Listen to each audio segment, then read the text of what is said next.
طالبانو د سمنګان ولایت مرکز هم ونیولو چې دا پنځم ښار شو چې د وسلوالو طالبانو لاس ته لویږي.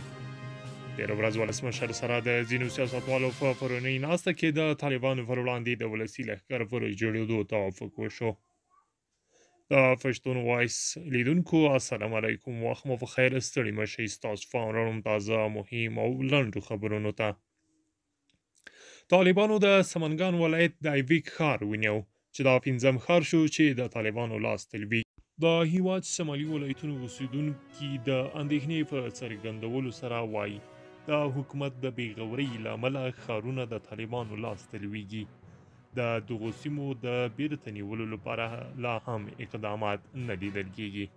پر همدې حال کې د ولسي جرګې دفاعي کمیسیون خبرداری ورکوي که طالبان د یرغلیزو بریدونو پر وړاندې غبرګونونه ونه ښودل شي، پاتې ښارونه به هم دغه وسلواله ډله ونیسي.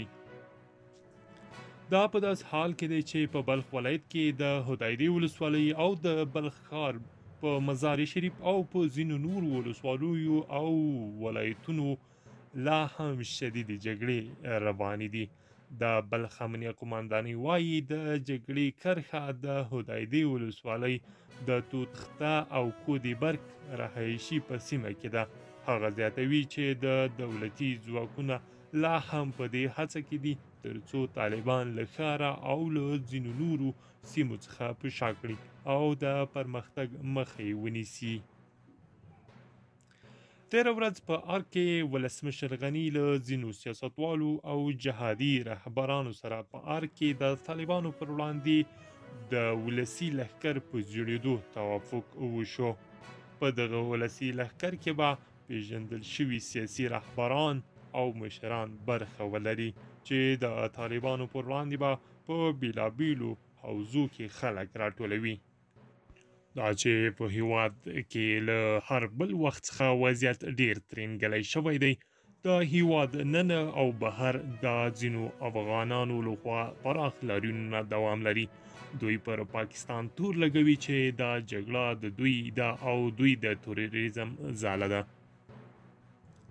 او له نړیوالې ټولنې غواړي چې په پاکستان دې بندیزونه ولګول شي.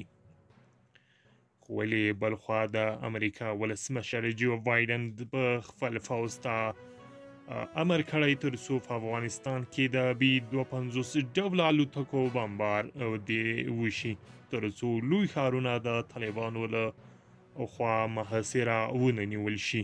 خو داخل په هیواد کې ځینې سیاسیون د هیواد په ګټه دا ډول بریدونه او دا ډول امرونه یا نه دا چې د طالبانو مخه به ونیسي د افغانانو د زوال او د افغانانو د لا زیاتې مرګ اړولو ادعا کوي او وایي چې دغه لوی بریدونه به افغانانو دغه شته ودانیز پوړونه او ودان ښارونه به ونړوي.